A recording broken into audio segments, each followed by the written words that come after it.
El rifirrafe político continúa entre el gobierno y la oposición por el controvertido decreto Ómnibus.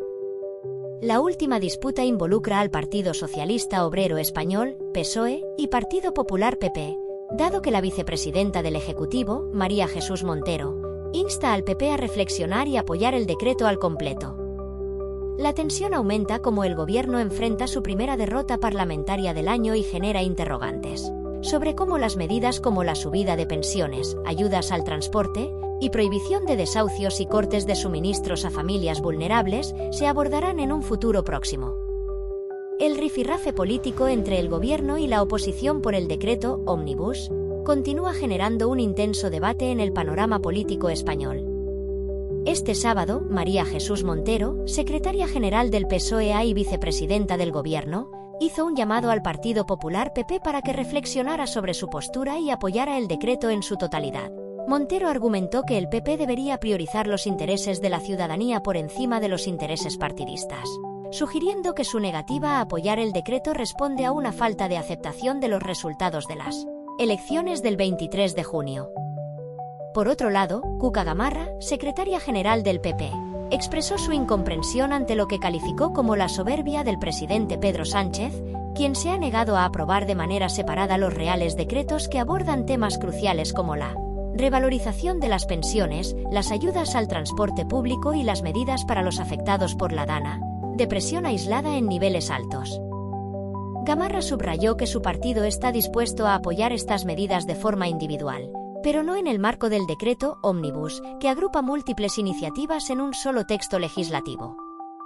El contexto de esta disputa se intensificó cuando el gobierno sufrió su primera derrota parlamentaria del año, ya que el Congreso rechazó 2 de los 3 decretos leyes que se sometieron a votación.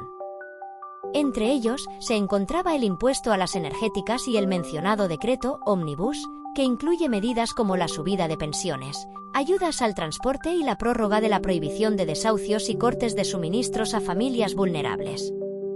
Solo se aprobó el decreto relacionado con la jubilación parcial, que fue respaldado por el PP gracias a un acuerdo previo con la patronal y los sindicatos. En un evento en Sevilla, Montero criticó la postura del PP, afirmando que su oposición se basa en un no sistemático a todas las propuestas del gobierno. Según Montero, esta actitud se debe a que el PP no acepta los resultados democráticos y busca obstaculizar el avance del gobierno elegido por los ciudadanos.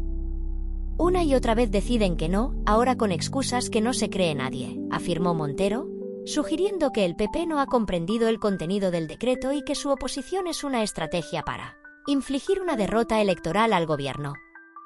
Por su parte, Pedro Sánchez también ha acusado al PP y a Junts de actuar por cálculos partidistas, insistiendo en que el gobierno logrará sacar adelante las medidas necesarias para el bienestar de la ciudadanía. Este enfrentamiento pone de manifiesto la polarización política en España y la dificultad de alcanzar consensos en un contexto donde las prioridades de los partidos parecen estar más alineadas con sus intereses políticos que con las necesidades de la población. En conclusión, el debate en torno al decreto Ómnibus refleja no solo las tensiones entre el gobierno y la oposición, sino también la complejidad de la gobernanza en un sistema político donde las alianzas y los desacuerdos pueden tener un impacto significativo en la implementación de políticas públicas. La situación actual plantea interrogantes sobre la capacidad del gobierno para avanzar en su agenda legislativa y sobre el papel que jugarán los partidos de oposición en este proceso.